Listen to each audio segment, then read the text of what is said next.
Base कैसे है सबके सब। मैं हूं सिमरन धवन, आपकी बायोलॉजी एजुकेटर, मेंटर, आपकी बड़ी बहन जो दिल से आए वो बुलाना। तो माय बम्बल बीस, याद है पिछले लेक्चर में क्या पढ़ा था? नहीं मैम, हम तो भूल गए। तो तुम्हारे लिए हम ले लेते हैं क्विक रीकैप। ठीक है, पिछले क्लास में मैंने तुम्हें पढ़ाया था रेस्पिरेटरी सिस्टम के बारे में, रेस्पिरेशन के बारे में, राइट। हमने पढ़ा था कि कैसे हमारे सेल में पहुंचा हुआ ग्लूकोज यानी फूड को ऑक्सीजन की मदद से तोड़ा जाता है और बहुत सारी एनर्जी प्रोड्यूस करी जाती है। इस प्रोसेस को हमने रेस्पिरेशन पढ़ा था। तुम में से किसी ने मुझसे पूछा ही नहीं कि मैम ये जो ग्लूकोज था ये तो हमारे स्मॉल इंटेस्टाइन से कहीं एब्जॉर्ब हुआ था, और ये हर सेल तक कैसे पहुंचा? मैम ये जो ऑक्सीजन थी वो हमने ब्रीदिंग के टाइम पर अपनी लंग्स में हवा भरी थी, बट ये हर सेल तक कैसे पहुंच गई?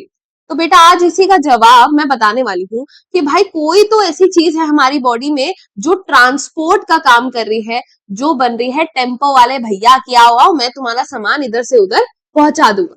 तो आज इसी बेटा ट्रांसपोर्टेशन के टॉपिक को हम खत्म करने वाले हैं। तो शुरू करें। सबसे पहले बात करते हैं ये ट्रांसपोर्टेशन होता क्या है। तो समझो बेटा, ट्रांसपोर्टेशन का मतलब होता है movement of substances from one region to another। ठीक है, तो एक जगह से उठा के मैंने किसी चीज को दूसरी जगह पहुंचा दिया। किस चीज के लिए पहुंचाया होगा भाई? उसकी यूज होगा वहां, या तो मुझे उसका कहीं यूज करना होगा, या उसे फेंक देना होगा बाहर, एलिमिनेट करना होगा, या फिर मेरे को होगा कि भाई इसको स्टोर करके रख देती हूँ, बाद में यूज कर लूंगी। तो ट्रांसपोर्टेशन का मतलब यही है कि एक सामान को इधर से उठा के उधर रख दिया, जहां मैं उसको या तो यूज करूंगी, या तो एलिमिनेट कर दूंगी, या फिर स्टोर करके रख दूंगी। तो याद रखना बेटा, ये ट्रांसपोर्टेशन बहुत ही इंपॉर्टेंट प्रोसेस होता है हर एक लिविंग ऑर्गेनिज्म में। जैसे अगर आप प्लांट्स के पास चले जाओगे तो प्लांट्स के पास भी ट्रांसपोर्ट कराने के लिए होता है वैस्कुलर सिस्टम। मतलब भाई इसके पास टेम्पो वाले भैया है। एक टेम्पो वाले भैया है जाइलम, जो कहते हैं मैं पानी का ट्रांसपोर्ट करा दूंगा। एक टेम्पो वाले भैया है फ्लोएम, जो कहते हैं ओए मैं खाना इधर से उधर ले जाऊंगा। तो ये दोनों सिस्टम काम आते हैं प्लांट में क्या करने के लिए? खाना इधर से उधर करने के लिए या पानी इधर से उधर करने के लिए। बट भाई एनिमल्स में जैसे कि ह्यूमन बींग्स में होता है सर्कुलेटरी सिस्टम। ठीक है भाई, हम थोड़े फैशनेबल है ना, तो हम ट्रांसपोर्टेशन को बोलते हैं सर्कुलेशन। एनिमल्स में ट्रांसपोर्टेशन को ही सर्कुलेशन कह सकते हैं। और हमारे पास होते हैं सर्कुलेटरी सिस्टम, जो क्या करेंगे भाई? इधर से उधर चीजों को पहुंचाएंगे। इसमें भी हम दो सिस्टम पढ़ेंगे। ठीक है, एक पढ़ेंगे ब्लड सर्कुलेटरी सिस्टम और एक पढ़ेंगे लिम्फेटिक सिस्टम।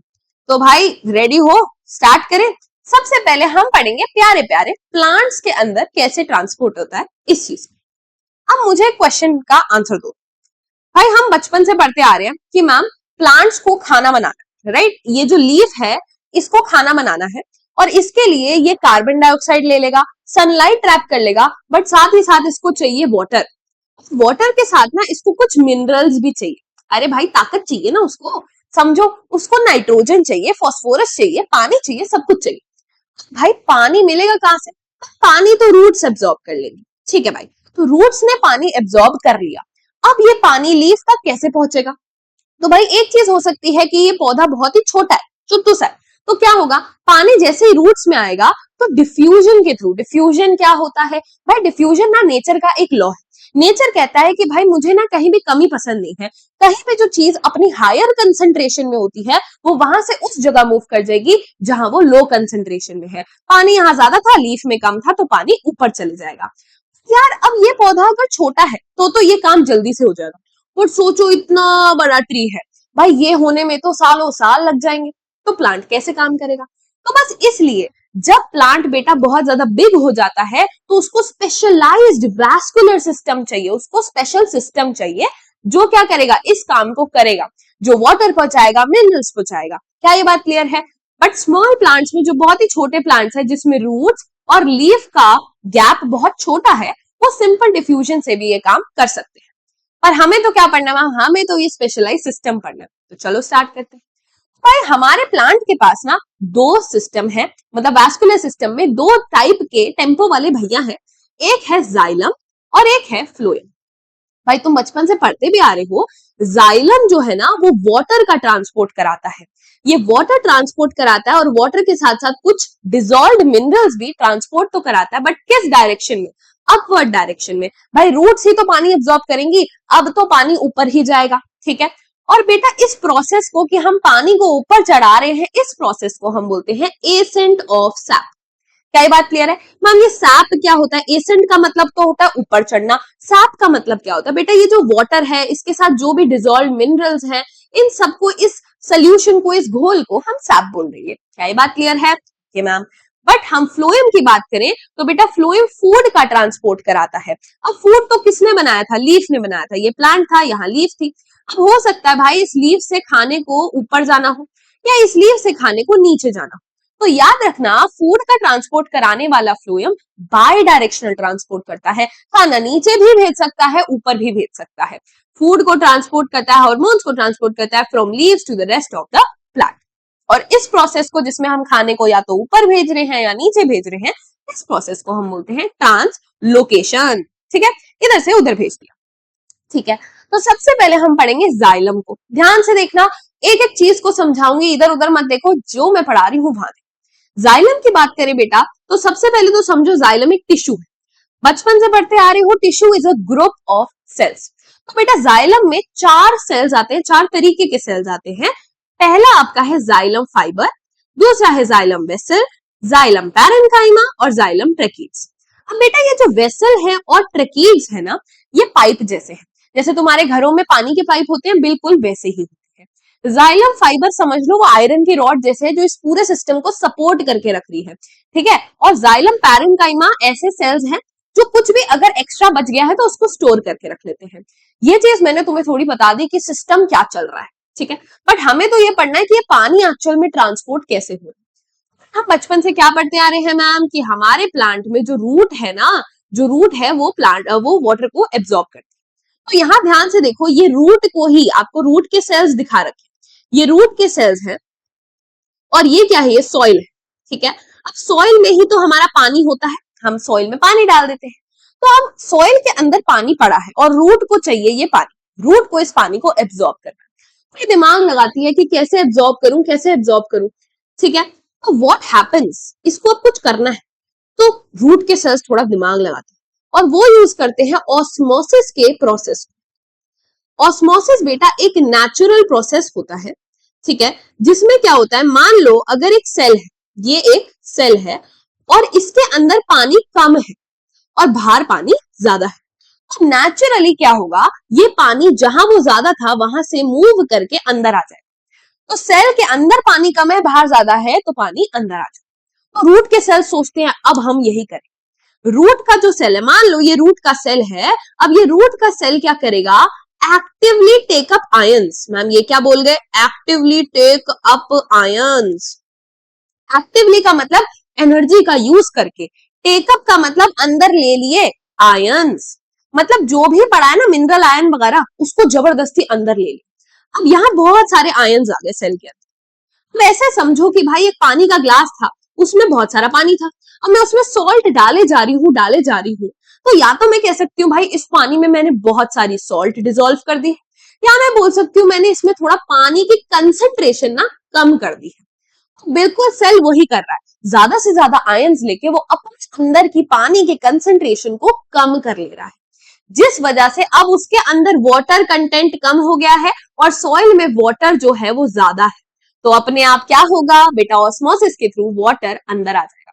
और यही तो रूट चाहता था कि भाई धीरे धीरे ये सारा पानी जो है वो मेरे अंदर आना शुरू हो जाए। तो अब देखो ये वाटर क्या है, अंदर आना शुरू हो गया है और वाटर अंदर आके कहां चले जाएगा, जाइलम की ट्यूब्स में चले जाएगा। ये जाइलम पूरा बेटा पाइप का सिस्टम है जो प्लांट की रूट में, स्टेम में, लीफ में, हर जगह है। जैसे तुम्हारे घर में पानी के पाइप जाते हैं वैसे ही पूरे प्लांट की बॉडी में है। तो धीरे धीरे पानी जो है वो रूट के जाइलम में आने लगता है और जब भी कहीं पानी आता है तो प्रेशर बिल्ड होने लगता है और इसी प्रेशर को हम क्या कहेंगे, रूट प्रेशर कहेंगे। तो अब रूट में पानी भरने लग गया है, रूट के जाइलम में पानी भरने लग गया है और इस वजह से क्या आ रहा है, रूट प्रेशर आ रहा है। तो धीरे धीरे पानी ऊपर चढ़ने लगेगा। बट अगेन वही बात है भाई, पानी ऊपर तो चढ़ा रहे हो बट अगर इतना सा पौधा था तो पानी ऊपर पहुंच जाएगा। बट अगर इतना बड़ा प्लांट है तो इसको पहुंचाने के लिए सिर्फ रूट प्रेशर काफी नहीं होता है। रूट प्रेशर क्या था? Metabolic activity of root cell. ये जो इन्होंने दिमाग लगाया अपना, जिस तरीके से पानी भरा उससे पानी ऊपर आने लगा, ठीक है। बट लिमिट ये है कि यार शॉर्ट हर्बेशियस प्लांट्स, छोटे छोटे प्लांट में तो काफी है, बट अगर बहुत बड़ा ट्री है तो वहां हमें एक और तिगड़म लगानी पड़ेगी, वहां हमें यूज करना पड़ेगा ट्रांसपिरेशन पुल। मैम ये ट्रांसपिरेशन क्या होता है यही नहीं पता, और ये पुल क्या है? तो भाई पहले तो तुम ये समझो ट्रांसपिरेशन क्या होता है। ट्रांसपिरेशन क्या होता है? तुम्हारे प्लांट में होती है लीफ, और लीफ के ऊपर होते हैं, लीफ के सरफेस पे छोटे छोटे छोटे छोटे होल्स होते हैं, छेद होते हैं, पोर्स होते हैं, जिसका नाम होता है स्टोमेटा। ये स्टोमेटा बेसिकली ऐसे छेद हैं जहां से कोई भी गैसेस का एक्सचेंज होगा। बट सोचो भाई, ये लीफ तो धूप चमक रही है ऊपर, सन इज शाइनिंग ब्राइट। अब क्या होगा? इन छेद के थ्रू, इन होल्स के थ्रू क्या होगा? वाटर कंटेंट जो है वो भाप बन के, वेपर बन के उड़ना शुरू हो जाएगा, राइट? तो भाई तुम सोचो, वाटर का लॉस हो रहा है in the form of water vapour. इसी प्रोसेस को पहली बात तो हम ट्रांसपिरेशन कहते हैं। जैसे तुम्हारी स्वेटिंग होती है ना, वैसे प्लांट की ट्रांसपिरेशन होती है। प्लांट की क्या होती है? वाटर जो है वो भाप बन के उड़ जाता है, इस प्रोसेस को हम ट्रांसपिरेशन कहते हैं। ये प्रोसेस समझ आया? तो अब मैं तुम्हें बताऊंगी कि ट्रांसपिरेशन पुल क्या होता है। भाई तुम सबने बचपन में क्या अभी भी ऐसे स्ट्रॉ यूज करा होगा? कोई भाई कोल्ड ड्रिंक वोल्ड ड्रिंक पेप्सी वेप्सी कुछ भी पी रहे हो तो ऐसे स्ट्रॉ यूज करा होगा। तुम क्या करते हो? ऐसे स्ट्रॉ से सक्शन क्रिएट करते हो। तो क्या होता है? धीरे धीरे ये जो पानी है या जो भी ड्रिंक है वो इस स्ट्रॉ में ऊपर चढ़ने लगती है। तो भाई अब तुम रिलेट करो इस प्रोसेस को। भाई प्लांट में भी तो यही हो रहा है, ये सन की वजह से पानी ऊपर उड़ रहा है। तो क्या हो रहा है? कोई चीज खींच रही है ऊपर, तो धीरे धीरे बेटा ये जो वाटर है वो प्लांट के अंदर चढ़ने लगेगा, ऊपर चढ़ने लगेगा। एक पुल क्रिएट होगा, एक सक्शन क्रिएट होगा, सक्शन पुल क्रिएट होगा, जो वाटर टेबल को ऊपर खींचेगा, ठीक है, जो वाटर टेबल को ऊपर खींचेगा। तो भाई बोलते हैं ना, कुछ पाने के लिए कुछ खोना पड़ता है। तो transpiration is a necessary evil. Transpiration जो है, ये वाटर का उड़ जाना भी बहुत ज्यादा इंपॉर्टेंट हो जाता है, क्योंकि ये क्रिएट करता है ट्रांसपिरेशन पुल, और ट्रांसपिरेशन पुल से पानी ऊपर चढ़ पाता है। Water evaporating from leaves creates a suction that pools entire water column up. तो वेपन क्या है भाई? कोहेजन टेंशन, ये सब मत करो, ये तुम्हारे सिलेबस से बाहर है, बट समझ गया ना भाई, ये ट्रांसपिरेशन की वजह से स्ट्रॉ लग गया है और ये पानी ऊपर चढ़ रहा है। क्या ये बात क्लियर है? ठीक है मैम। अब भाई यहाँ यही लिखा है कि ट्रांसपिरेशन एक नेसेसरी इवल है। ये कहाँ होता है बेटा? स्टोमेटा की वजह से यहाँ होता है। इनफैक्ट स्टेम में भी आपके पास लेंटिसल्स होते हैं, मतलब स्टेम के पास भी कुछ ऐसे ऐसे पोर जैसे स्ट्रक्चर्स आप मान लो, लेंटिसल्स होते हैं, हमने पिछली क्लासेस में पढ़ा है वैसे एग्जैक्टली। तो वहां से भी कुछ कुछ ट्रांसपिरेशन होता है, और इसीलिए इंपॉर्टेंट है क्योंकि भाई पुल क्रिएट कर रहा है, टेम्परेचर रेगुलेट कर रहा है। तुम स्वेटिंग क्यों करते हो? ताकि भाई स्वेटिंग हो तो तुम्हें थोड़ी कूलनेस आए, कूल फील करो। तो प्लांट भी वैसे ही करता है, रेगुलेट अपना temperature, gets rid of excess water. Extra पानी है निकाल दो। क्या ये बात क्लियर है? अच्छा, तुम्हारी एनसीईआरटी में एक एक्सपेरिमेंट है कि भाई प्रूव करो कि पौधे में ट्रांसपिरेशन होती है। तो तुम्हें सीधा सीधा तुम्हारे को क्या करना है, एक प्लांट लेना है, उस प्लांट को भाई पॉट में लगा होगा, इसके ऊपर एक प्लास्टिक बैग रख के रख देना है। एक लीफ को मान लो प्लास्टिक बैग से कवर कर दिया। कुछ दिन बाद तुम देखोगे कि भाई उस पे ऐसे वाटर ड्रॉप्स लग गई, और वाटर ड्रॉप्स लग गई है तो क्या हुआ है भाई? इसने एक तरीके से स्वेटिंग कर दी है, अपनी ट्रांसपिरेशन कर दी है, ठीक है। तो ट्रांसपिरेशन होगी। जबकि अगर तुम एक ऐसे कोई प्लांट नहीं है, मान लो एक लकड़ी है, वो सॉइल में गड़ी हुई है और तुमने एक प्लास्टिक बैग से कवर कर दी, तो यहाँ कोई वाटर ड्रॉपलेट्स तुम्हें नहीं मिलेगी। इसका मतलब भाई प्लांट में ही हो रही है ये ट्रांसपिरेशन, ठीक है। तो ये तुम्हारी एनसीईआरटी की एक एक्सरसाइज भी हो गई। मैम अब हम फ्लोएम को कैसे भूल जाए? हमारा फूड ट्रांसपोर्ट कराने वाला सिस्टम, जिसको हम क्या बोलते हैं? जिसको हम बोलते हैं, यहाँ देखो, ट्रांसलोकेशन बोलते हैं। मूवमेंट ऑफ शुगर्स हो गए, अमीनो एसिड्स हो गए, खाना that are made in the leaves, कहीं भी जहां उसको स्टोर करना है या यूज करना है वहां तक। अब फ्लोएम भी बेटा एक टिश्यू है। टिश्यू है तो वो बना हुआ है कुछ सेल्स से। 4 तरीके के सेल्स हैं यहाँ भी। कौन कौन से? Sieve tube, companion cell, phloem parenchyma, phloem fibre. बेटा जैसे जाइलम फाइबर थे, एक स्ट्रक्चर दे रहे थे, एक सपोर्ट दे रहे थे, वैसे ही फ्लोएम फाइबर सपोर्ट देते हैं पूरे सिस्टम को। फ्लोएम पैरेन्काइमा बेटा स्टोरेज का काम करता है, एक्स्ट्रा है स्टोर करके रख लो। कंपेनियन सेल और सीव ट्यूब क्या है? तो बेटा सीव ट्यूब ही बेसिक वो पाइप है जिससे खाना ट्रांसपोर्ट होगा। बट सीव ट्यूब के पास ना, आप ऐसे समझ सकते हो, न्यूक्लियस नहीं है अपना दिमाग में, सीव ट्यूब बस एक पाइप है। तो उस पाइप को बताना कि भाई ओए खाना ले, इसको वहां पहुंचा, ये काम हेल्प करेगा उसकी कंपेनियन सेल। तो कंपेनियन नाम में ही क्या है, दोस्त। तो ये दोस्त बैठा है सीव ट्यूब को हेल्प करने के लिए। तो ये देखो, ये दिखा भी रखा है, ये ऐसे पाइप जैसे स्ट्रक्चर्स जो है वो सीव ट्यूब है, साइड में इनके कंपेनियन सेल्स है, ठीक है, दोस्त यार बैठे हैं इनके, ऐसे ऐसे आपको स्ट्रक्चर्स दिखा रहे हैं। तो हमारे को एम्फेसिस देना है कि ये प्रोसेस कैसे हो रहा है, ये काम हो कैसे रहा है, ट्रांसलोकेशन कैसे हो रही है। तो ध्यान से सुनना। मान लेते हैं बेटा लीफ में खाना बना, ठीक है, लीफ ने खाना बनाया और अब यहाँ कुछ पार्ट है जिसको खाना चाहिए कि मुझे भाई खाना दो। तो अब ये खाना एक्चुअल में ट्रांसपोर्ट होगा कैसे? तो बेटा ये लीफ है, ये वो पार्ट है जिसको खाना चाहिए, ये क्या है, कंपेनियन सेल है। ये क्या है बेटा, ये है सीव ट्यूब, सीव ट्यूब, ठीक है, सीव ट्यूब के सेल, एक सेल दो सेल ऐसे करके लगे। और ये क्या है मैम, ये जाइलम का ट्यूब है। तो होता क्या है, जाइलम का जो ट्यूब्स है, जो नेटवर्क है, वो बिल्कुल फ्लोएम के बगल में लगा हुआ है। होता क्या है कि ये लीफ से जो खाना है ना, कंपेनियन सेल इस खाने को उठा के लोड कर देता है बेटा, पहुंचा देता है सीव ट्यूब के अंदर।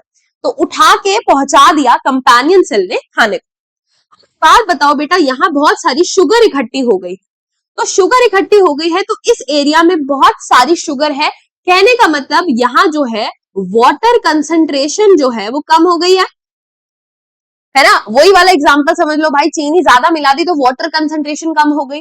अब वाटर कंसंट्रेशन कम है और साइड में ही पानी की टंकी बह रही है, तो क्या होगा बेटा, वाटर अपने आप यहां मूव कर जाएगा।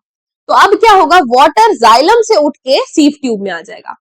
भाई बात बताओ कि यहाँ इतना सारा पानी इकट्ठा हो गया है, अब यहाँ बन गया हाई प्रेशर, ठीक है, पानी बहुत सारा है, और यहाँ क्या था, कंपैरेटिवली लो प्रेशर था। तो क्या होगा भाई, पानी अपने हाई प्रेशर से लो प्रेशर मूव करेगा, पढ़ा ही होगा फिजिक्स में भी। तो क्या होगा, खाना यहाँ पहुंच जाएगा, फिर ये कंपेनियन सेल इसे उस पार्ट को दे देगा जिसको खाने की जरूरत थी। क्या ये बात क्लियर है? अब यहाँ एक और बात सुनो, यहाँ तुम जब एनसीईआरटी पढ़ोगे, तुम्हें मैं पढ़ के दिखा रही हूँ, unlike transport in xylem which can be largely explained by simple physical forces, translocation in phloem achieved by utilizing energy। भाई ये जो उठा के रखा है खाना, उसमें एनर्जी भी तो लग रही है, तो फ्लोएम में एनर्जी लगती है। Material like sucrose is transferred into phloem tissue using energy। तो कंपेनियन सेल ने जो उठा के रखा उसमें एनर्जी लगी। This increases the osmotic pressure। Ma'am ये क्या बोल दिया? तो बेटा ये जो ऑस्मोटिक प्रेशर है ना, आपको थोड़ा कंफ्यूज करने के लिए बोला है। बेसिकली जो हम यूज करते हैं ये दो टर्म्स, वाटर कंसंट्रेशन आपको पता होता है, बट ऑस्मोटिक प्रेशर में बच्चा थोड़ा कंफ्यूज रहता है। ऐसे समझो, जब मैं बोलती हूँ वाटर कंसंट्रेशन ज्यादा हो गई तो ऑस्मोटिक प्रेशर घट गया, ये दोनों ना उल्टे चलते, ठीक है। तो याद करो, मैंने आपको बताया था कि बेटा यहाँ क्या हुआ था, यहाँ जब बहुत सारी शुगर इकट्ठी हो गई थी तो यहाँ वाटर की कंसंट्रेशन घट गई थी।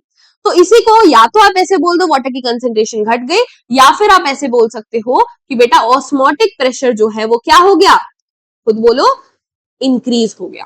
क्लियर है? तो increases osmotic pressure of the tissue causing water to move into it. This pressure moves the material in the phloem to tissues which have less pressure. अब पानी का प्रेशर यहाँ ज्यादा हो गया, यहाँ कम था, तो फिर से पानी मूव कर गया। क्या ये बात क्लियर है? अब ये प्लांट की नीड के हिसाब से काम होता रहता है। जैसे स्प्रिंग सीजन में बेटा जो शुगर हमने रूट में स्टोर करके रखी थी वो अब बर्ड्स को दे दी जाएगी, which need energy to grow. Spring में भाई कलियां खिलती हैं, उनको एनर्जी चाहिए होती है, तो जो खाना स्टोर करा था वो उनको बर्ड्स तक पहुंचाया जाता है। क्या ये बात क्लियर है? मेरे हिसाब से सबको क्लियर होगी। तो मैं एक और बार तुम्हें, क्योंकि फ्लोएम थोड़ा मुश्किल लगता है समझने में, इसलिए मैंने अच्छे से टाइम दिया, एक बार फिर से समझ लो कि सबसे पहला काम था लोडिंग करना, खाने को उठा के रखना। तो फ्लोएम में इस काम को करने के लिए हमें थोड़ी एनर्जी लगी, ठीक है। उसके बाद पानी जो है अंदर आया, हाई कंसंट्रेशन हो गई शुगर की, वाटर कंसंट्रेशन लो हो गई, तो वाटर अब एकदम से अंदर आ जाएगा सीव ट्यूब में। फिर सीव ट्यूब में जहां प्रेशर हाई था वहां से लो प्रेशर तक पानी जो है वो मूव करने लग जाएगा और वहां पहुंच जाएगा जहां उसकी नीड थी। क्या ये बात क्लियर? अब बेटा एग्जाम में आपसे पूछा जा सकता है जाइलम और फ्लोएम के बीच का क्या डिफरेंस पूछा जा सकता है। मार्कर चेंज कर लेती हूँ, ठीक है। जाइलम वाटर और मिनरल का ट्रांसपोर्ट करता है, फ्लोएम किसका करेगा, फूड का करेगा in the form of sucrose, ठीक है। डायरेक्शन की बात करें तो जाइलम रूट से ऊपर की तरफ ही पानी चढ़ाएगा, बट फ्लोएम में बाई डायरेक्शनल ट्रांसपोर्ट होता है। जाइलम में जो पानी को चढ़ाने का प्रोसेस है उसको नाम दिया है एसेंट ऑफ सैप। फ्लोएम में नाम दिया है ट्रांसलोकेशन। ड्राइविंग फोर्स की बात करें तो जाइलम में बेटा फिजिकल पुल लग रहा है, ट्रांसपिरेशन हो रहा है, सक्शन क्रिएट हो रही है, और क्या था, रूट प्रेशर।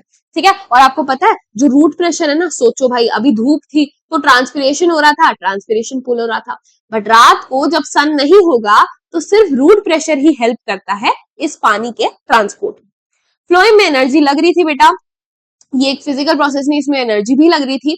सेल की बात करें तो बेटा अब जाइलम में हमने 4 तरीके के सेल्स थे, कौन कौन से थे, ट्रेकीट था, वेसल था, फाइबर्स थे और पैरेनकाइमा था। इसमें से बेटा सिर्फ पैरेनकाइमा वाला जिंदा सेल होता है, बाकी ये तीनों डेड होते हैं। क्या ये बात क्लियर है? जबकि फ्लोएम में कौन कौन से थे, पैरेनकाइमा था, ठीक है, फाइबर थे, कंपेनियन सेल था और सीव ट्यूब सेल था। तो इसमें सिर्फ फाइबर सेल डेड होता है, बाकी parenchyma, companion cell, sieve tube cell सारे लिविंग होते हैं। क्या ये बात क्लियर है? ठीक है, अब बेटा कुछ क्वेश्चन करते हैं। Which tissue acts like a water straw? Straw, transpiration. Xylem, which tissue की बात करिए तो वाटर का स्ट्रॉ कौन है? पुल तो हमारा ट्रांसपिरेशन की वजह से क्रिएट हो रहा है, बट वो स्ट्रॉ है जाइलम। ट्रू या फॉल्स बताना है। Translocation requires energy? Yes, it requires energy. What do we call the loss of water vapour from stomata? तो वाटर उड़ गया बेटा, दैट इज ट्रांसपिरेशन। ठीक है, ओके। अब बेटा ये आपका अभी जो हमने करा उसका रिकैप है। अगला हम क्या पढ़ेंगे? अगला हम पढ़ेंगे एनिमल्स का ट्रांसपोर्टेशन, जिसमें बहुत मजा आएगा, क्योंकि हम इसमें क्या क्या पढ़ेंगे, सोचो सोचो, ब्लड के बारे में पढ़ेंगे, लिम्फ के बारे में पढ़ेंगे, तो ये सब हम पढ़ेंगे नेक्स्ट क्लास में, क्योंकि वरना बहुत ज्यादा लंबी हो जाएगी क्लास। तो पढ़ते रहो भाई, बाय बाय, टेक केयर।